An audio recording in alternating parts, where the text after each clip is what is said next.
Buenos días, mis queridos alumnos del Colegio Divino Maestro Jesús. Quien les habla es el profesor César Leiva Torres del curso de Plan Lector. Esta semana ya vamos a desarrollar el capítulo 6 y 7. La semana pasada hemos desarrollado el capítulo 4 y 5. Entonces, esta semana vamos a desarrollar, ya cerrando prácticamente nuestra ficha de análisis literario correspondiente a este bimestre, con los capítulos 6 y 7. En el capítulo 6 vamos a desarrollar apreciación crítica. ¿En qué consiste la apreciación crítica? 6.1. Crítica personal. En crítica personal, tú vas a escribir si te gustó o no te gustó la obra que estás leyendo. Y si te gustó, ¿por qué te gustó? Y si no te gustó, ¿por qué no te gustó? Es decir, la apreciación crítica sale, ¿no?, de la valoración que tú le das a la obra. Si esa obra realmente te gustó, pondrás si me gustó por tal motivo. Y si no te gustó, también pondrás, ¿no?, los motivos por lo que no te gustaron. Entonces, de esa manera vamos a desarrollar el capítulo 6, apreciación crítica. En el 6.2, relación de la obra con la realidad. Nosotros ahí vamos a desarrollar, vamos a ver si las acciones, los hechos, los sucesos que se dan en esta obra literaria actualmente en la vida real también se dan. Eso es lo que nosotros vamos a escribir ahí. Si realmente lo que sucedió en la obra hoy en día lo vivimos, estamos percibiendo esas situaciones o no. Eso también tienes tú que escribir en el 6.2, donde dice relación de la obra con la realidad. En el punto 7, anexos. Aquí tienes que elaborar organizadores de conocimiento. Cualquier organizador, si deseas, ¿no?, de todo el tema. Es opcional. Puedes hacer organizadores de conocimiento, o puedes dibujar, o puedes hacer fichas cronológicas. Es opcional, ¿no? Puedes dibujar, por ejemplo, el pasaje más interesante, más importante de la obra que has leído, o de repente a los personajes, ¿no?, que te han gustado más, que han deslumbrado más y que de alguna manera, ¿no?, te has identificado con ellos, ¿no? O también puedes hacer fichas cronológicas de acuerdo a cómo va a empezar, de acuerdo a cómo has empezado tú a leer la obra. Puedes hacer, ¿no?, algunas fichas para que tú puedas en esas fichas dar a conocer algunos aspectos que a ti te ha gustado, ¿no? Tomando en cuenta siempre el tiempo, ¿no?, los años, dependiendo en qué año está, digamos, desarrollado las acciones de la obra que has leído. Muy bien, entonces, esta semana no me entregan el capítulo 6 y 7 y con eso estaríamos cerrando ya con broche de oro la primera obra literaria correspondiente al primer bimestre. Mientras tanto, aquí les voy a dejar una horita para aquellos que están leyendo El Caballero Carmelo de Abraham Valdelomar. Entonces aquí de repente ya van a finalizar o ya están finalizando. Les voy a dar este video para que de alguna manera les sirva para reforzar alguna cosita que de repente han obviado. Es muy importante, ¿no? Entonces, con ustedes, Abraham Valdelomar, El Caballero Carmelo. Es una obra que fue publicado en el año 1903. Entonces, vamos a ver en qué consiste esta obrita muy importante de este gran escritor peruano que conformó el movimiento Colónida, un movimiento muy importante, ¿no?, que se dio en el año 1916 en el Perú. Entonces nosotros vamos a ir conociendo aspectos acerca de esta obrita. Es un cuento muy interesante, autobiográfico de este gran escritor, Abraham Valdelomar. 1. Un día, después del desayuno, cuando el sol empezaba a calentar, vimos aparecer desde la reja, en el fondo de la plazoleta, un jinete en bellísimo caballo de paso. Pañuelo al cuello que agitaba el viento, sanpedrano pellón de sedosa cabellera negra y henchida alforja que picaba espuelas en dirección a la casa. Le reconocimos. Era el hermano mayor, que años corridos volvía. Salimos atropelladamente, gritando: «¡Roberto! ¡Roberto!».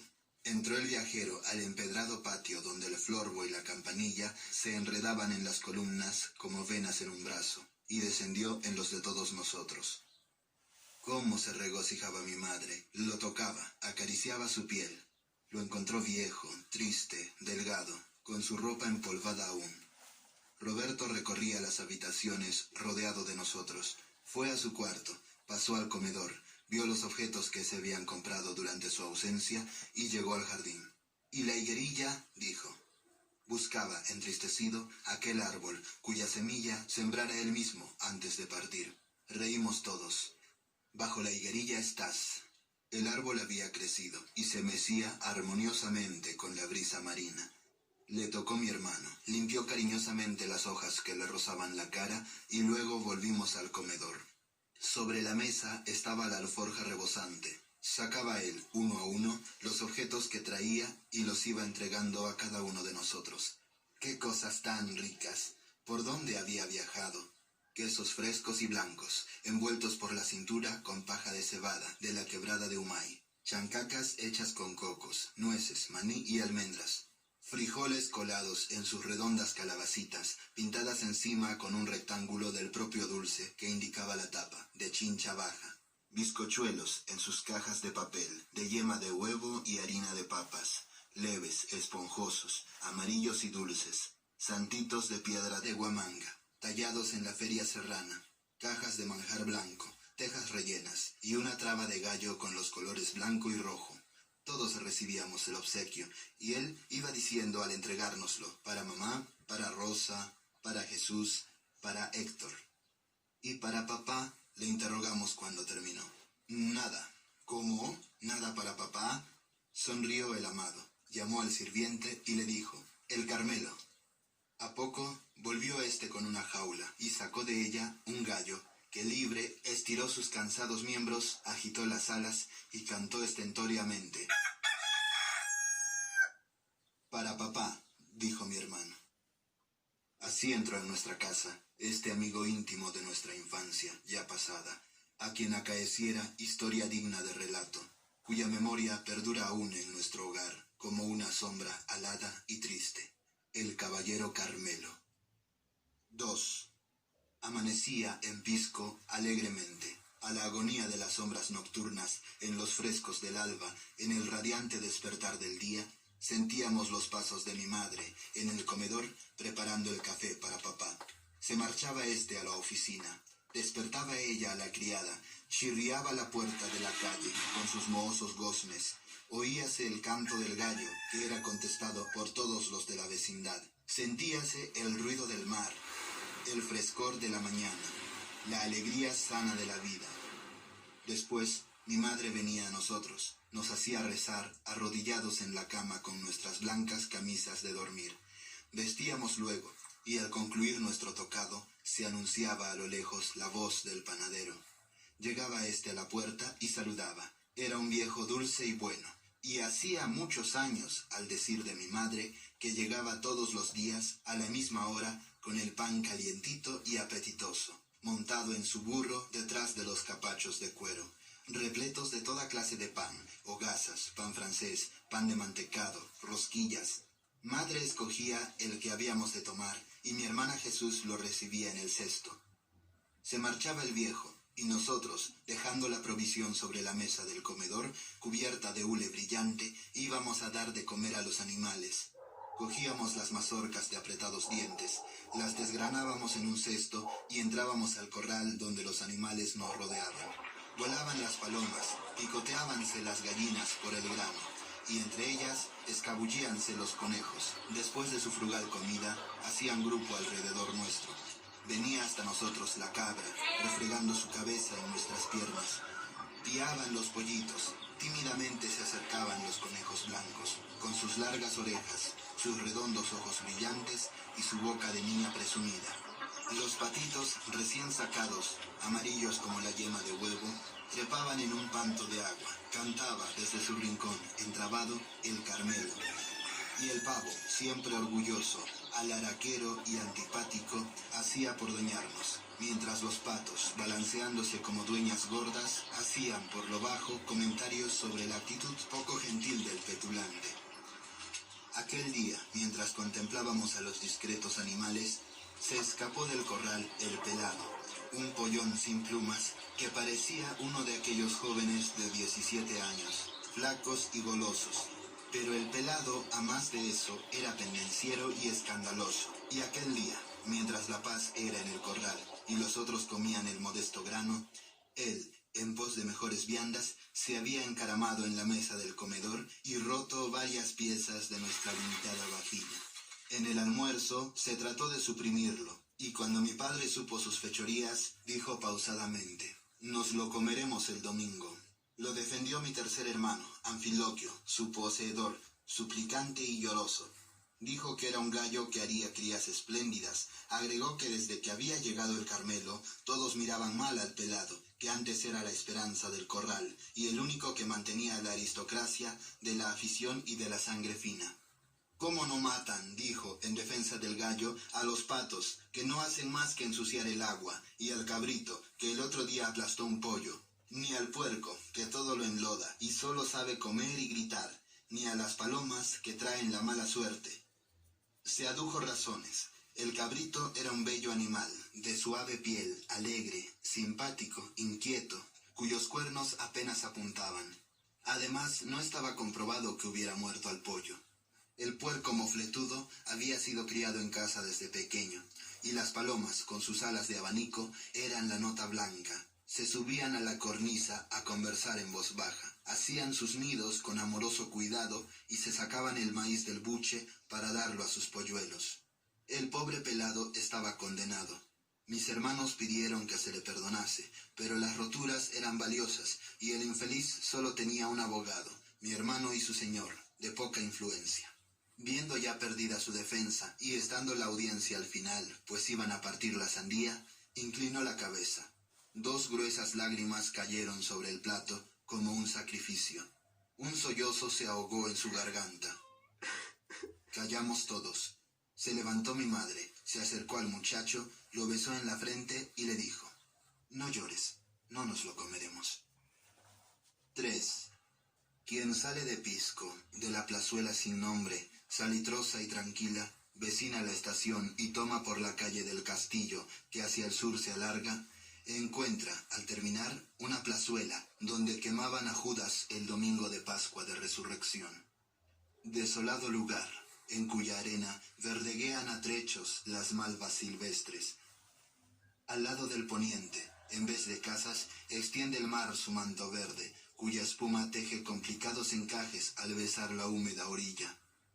Termina en ella el puerto, y siguiendo hacia el sur, se va por estrecho y arenoso camino, teniendo a diestra el mar y a izquierda mano angostísima faja, ora fértil, ora infecunda, pero escarpada siempre, detrás de la cual, a oriente, se extiende el desierto, cuya entrada vigilan de trecho en trecho, como centinelas, una que otra palmera desmedrada, alguna higuera nervuda y enana, y los toñuces, siempre coposos y frágiles. Ondea en el terreno la hierba de alacrán, verde y jugosa al nacer, quebradiza en sus mejores días y en la vejez bermeja como la sangre de buey. En el fondo del desierto, como si temieran su silenciosa aridez, las palmeras se unen en pequeños grupos, tal como lo hacen los peregrinos al cruzarlo, y ante el peligro también los hombres. Siguiendo el camino, se divisa en la costa, en la borrosa y vibrante vaguedad marina, San Andrés de los Pescadores, la aldea de sencillas gentes que eleva sus casuchas entre la rumorosa orilla y el estéril desierto. Allí las palmeras se multiplican y las higueras dan sombra a los hogares, tan plácida y fresca, que parece que no fueran malditas del buen Dios, y que su maldición hubiera caducado, que bastante castigo recibió la que sostuvo en sus ramas al traidor, y todas sus flores dan frutos que al madurar revientan. En tan pequeña aldea de caprichoso plano, se levantan las casuchas de frágil caña y estera leve, junto a las palmeras que a la puerta vigilan. Limpio y brillante, Reposando en la arena blanda sus caderas amplias, duerme a la puerta el bote pescador con sus velas plegadas y sus remos tendidos, como tranquilos brazos que descansan, entre los cuales yace con su muda y simbólica majestad el timón grácil, la cabeza que achica el agua mar afuera y las sogas retorcidas como serpientes que duermen. Cubre piadosamente la pequeña nave, cual blanca mantilla, la pescadora red, circundada de caireles de liviano corcho. En las horas del mediodía, cuando el aire en la sombra invita al sueño, junto a la nave teje la red el pescador a vuelo. Sus toscos dedos anudan el lino que ha de enredar al sorprendido pez. Raspa la abuela el plateado lomo de los que las vísperas trajo la nave. Saltan al sol como chispas las escamas, y el perro husmea en los despojos. Al lado, en el corral que cercan enormes huesos de ballenas, trepan los chiquillos desnudos sobre el asno pensativo o se tuestan al sol en la orilla, mientras bajo la ramada el más fuerte pule el remo. La moza fresca y ágil saca agua del pozuelo y las gaviotas, alborozadas, recorren la mansión humilde, dando gritos extraños. Junto al bote duerme el hombre del mar, el fuerte mancebo embriagado por la brisa caliente y por la tibia emanación de la arena. Su dulce suerlo de justo, con el pantalón corto, las musculosas pantorrillas cruzadas en cuyos duros pies de redondos dedos se pierden como escamas las diminutas uñas. La cara tostada por el aire y el sol, la boca entreabierta que deja pasar la respiración tranquila y el fuerte pecho desnudo que se levanta rítmicamente con el ritmo de la vida, el más armonioso que Dios ha puesto sobre el mundo. Por las calles no transitan al mediodía las personas, y nada turba la paz en aquella aldea, cuyos habitantes no son más numerosos que los dátiles de sus 20 palmeras. Iglesia ni cura habían en mi tiempo. Las gentes de San Andrés los domingos, al clarear el alba, iban al puerto, con los jumentos cargados de corvinas frescas, y luego, en la capilla, cumplían con Dios. Buenas gentes, de dulces rostros, tranquilo mirar, morigeradas y sencillas, indios de la más pura cepa, descendientes remotos y ciertos de los hijos del sol. Cruzaban a pie todos los caminos, como en la edad feliz del Inca. Atravesaban en caravana inmensa la costa para llegar al tiempo y oráculo del buen Pachacamac. Con la ofrenda en la alforja, la pregunta en la memoria y la fe en el sencillo espíritu. Jamás riña alguna manchó sus claros anales, morales y austeros. Labios de marido besaron siempre labios de esposa, y el amor, fuente inagotable de odios y maldecires, era entre ellos tan normal y apacible como alguno de sus pozos. De fuertes padres nacían 5 madronas, rozagantes muchachos, en cuyos miembros la piel hacía gruesas arrugas, aires marinos henchían sus pulmones, y crecían sobre la arena caldeada bajo el sol ubérrimo hasta que aprendían a lanzarse al mar y a manejar los botes de piquete que, zozobrando en las olas, les enseñaban a dominar la marina furia. Maltones, musculosos, inocentes y buenos, pasaban su juventud hasta que el cura de Pisco unía a las parejas que formaban un nuevo nido, compraban un asno y se lanzaban a la felicidad, mientras las tortugas centenarias del hogar paterno veían desenvolverse, impasibles, las horas, filosóficas, cansadas y pesimistas, mirando con llorosos ojos desde la playa el mar, al cual no intentaban volver nunca, y al crepúsculo de cada día. Lloraban, pero, hundido el sol, metían la cabeza bajo la concha poliédrica y dejaban pasar la vida llenas de experiencia, sin fe, lamentándose siempre del perenne mal, pero inactivas, inmóviles, infecundas y solas. 4. Esbelto, magro, musculoso y austero. Su afilada cabeza roja era la de un hidalgo altivo, caballeroso, justiciero y prudente. Agallas bermejas, delgada cresta de encendido color, ojos vivos y redondos, mirada fiera y perdonadora, acerado pico agudo. La cola hacía un arco de plumas tornasoles. Su cuerpo de color carmelo avanzaba en el pecho audaz y duro. Las piernas fuertes, que estacas musulmanas y agudas defendían, cubiertas de escamas, parecían las de un armado caballero medieval. Una tarde, mi padre, después del almuerzo, nos dio la noticia. Había aceptado una apuesta para la jugada de gallos de San Andrés el 28 de julio. No había podido evitarlo. Le habían dicho que el Carmelo, cuyo prestigio era mayor que el del alcalde, no era un gallo de raza. Se molestó mi padre, se cubrieron de frases y apuestas y aceptó. Dentro de un mes toparía el Carmelo con el ajiseco de otro aficionado, famoso gallo vencedor como el nuestro en muchas lides singulares.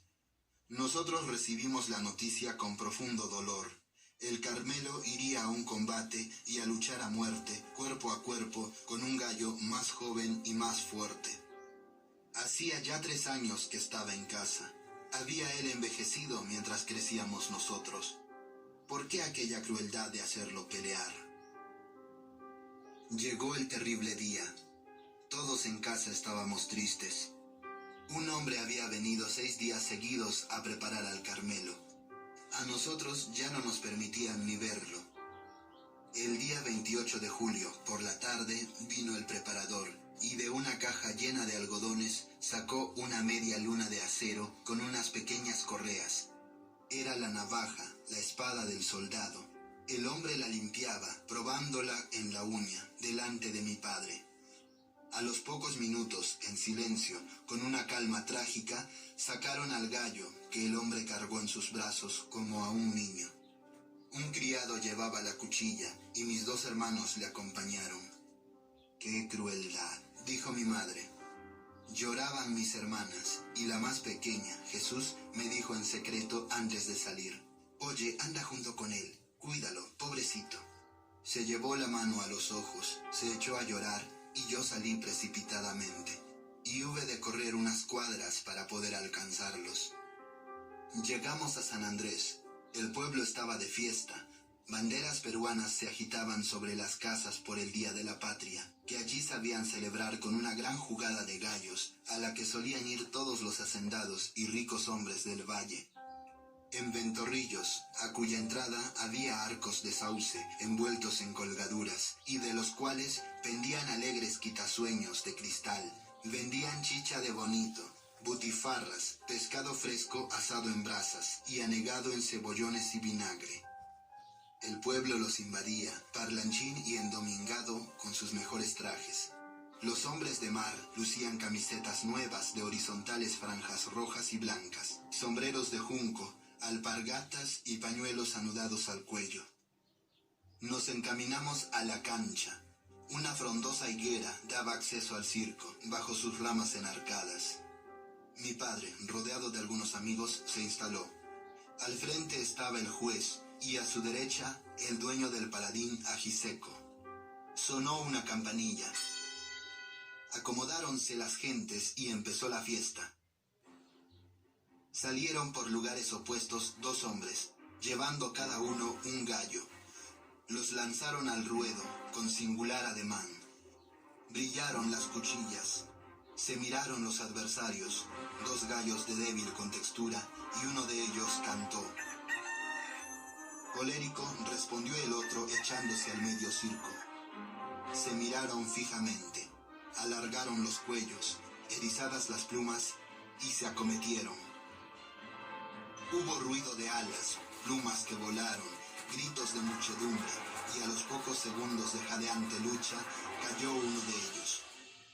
Su cabecita afilada y roja besó el suelo, y la voz del juez: «Ha enterrado el pico, señores». Batió las alas el vencedor, aplaudió la multitud enardecida, y ambos gallos, sangrando, fueron sacados del ruedo. La primera jornada había terminado. Ahora entraba el nuestro, el caballero Carmelo. Un rumor de expectación vibró en el circo. El ajiseco y el Carmelo. 100 soles de apuesta. Sonó la campanilla del juez y yo empecé a temblar. En medio de la expectación general salieron los 2 hombres, cada uno con su gallo. Se hizo un profundo silencio y soltaron a los rivales. Nuestro Carmelo, al lado del otro, era un gallo viejo y achacoso. Todos apostaban al enemigo, como augurio de que nuestro gallo iba a morir. No faltó aficionado que anunciara el triunfo del Carmelo, pero la mayoría de las apuestas favorecían al adversario. Una vez frente al enemigo, el Carmelo empezó a picotear. Agitó las alas y cantó estentóreamente. El otro, que en verdad no parecía un gallo fino, de distinguida sangre y alcurnia, hacía cosas tan petulantes cuan humanas. Miraba con desprecio a nuestro gallo y se paseaba como dueño de la cancha. Se enardecieron los ánimos de los adversarios. Llegaron al centro y alargaron sus erizados cuellos, tocándose los picos sin perder terreno. El ajiseco dio la primera embestida. Se entabló la lucha. Las gentes presenciaban en silencio la singular batalla, y yo rogaba a la Virgen que sacara con bien a nuestro viejo paladín. Batíase él con todos los aires de un experto luchador, acostumbrado a las artes azarosas de la guerra. Cuidaba poner las patas armadas en el enemigo pecho. Jamás picaba a su adversario, que tal cosa es cobardía, mientras que este, bravucón y necio, todo quería hacerlo a aletazos y golpes de fuerza. Jadeantes se detuvieron un segundo. Un hilo de sangre corría por la pierna del Carmelo. Estaba herido, mas parecía no darse cuenta de su dolor. Se cruzaron nuevas apuestas en favor del ajiseco, y las gentes felicitaban ya al poseedor del menguado. En su nuevo encuentro, el Carmelo cantó, se acordó de sus tiempos y acometió con tal furia que desbarató al otro de un solo impulso.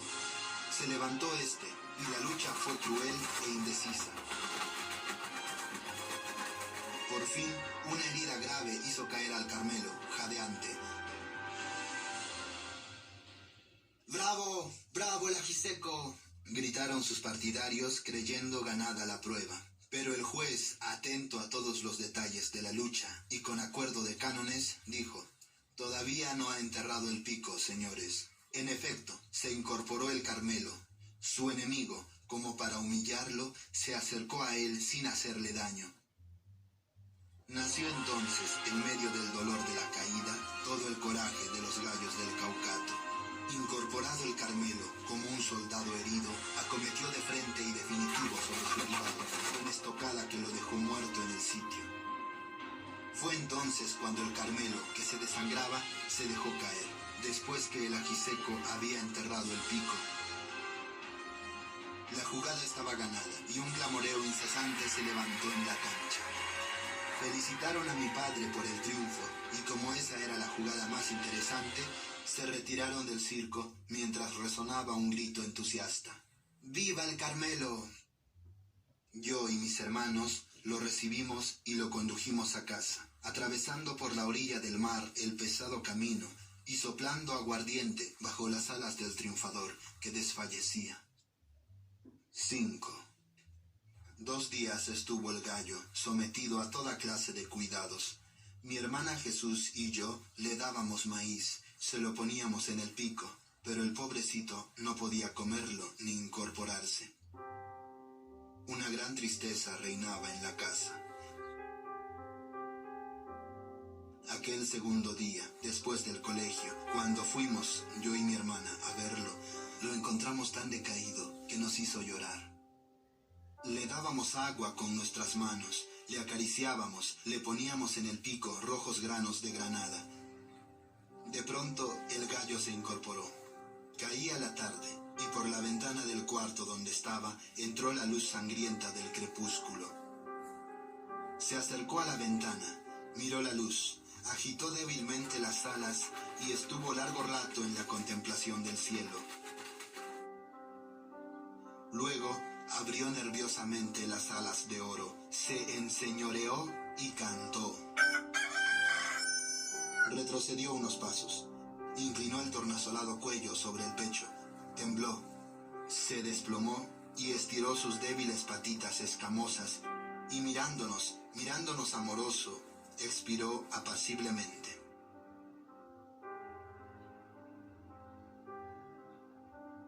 Echamos a llorar.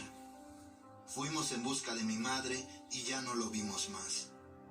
Sombría fue la comida aquella noche. Mi madre no dijo una palabra. y bajo la luz amarillenta del lamparín todos nos mirábamos en silencio. Al día siguiente, en el alba, en la agonía de las sombras nocturnas, no se oyó su canto alegre. Así pasó por el mundo aquel héroe ignorado, aquel amigo tan querido de nuestra niñez, el caballero Carmelo, flor y nata de paladines y último vástago de aquellos gallos de sangre y raza, cuyo prestigio unánime fue orgullo por muchos años de todo el verde y fecundo valle del Caucato.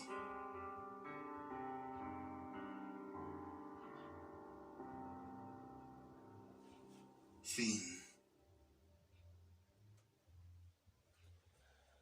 Hermosa historia de este gran escritor, Abraham Valdelomar. Realmente, por algo, fue uno de los más grandes escritores de su época. Perteneció al posmodernismo y formó su propio movimiento literario denominado el Movimiento Colónida. Muy bien, espero que hayan disfrutado, les haya agradado y espero que de alguna manera haya esclarecido alguna duda que puedan haber tenido los que están leyendo la obra El Caballero Carmelo. Quien les acompañó, el profesor César Leiva Torres, le dice gracias por su tiempo. Y no se olviden, esta semana trabajamos el capítulo 6 y 7 de la ficha de análisis literarios. Chao jóvenes alumnos, hasta la próxima.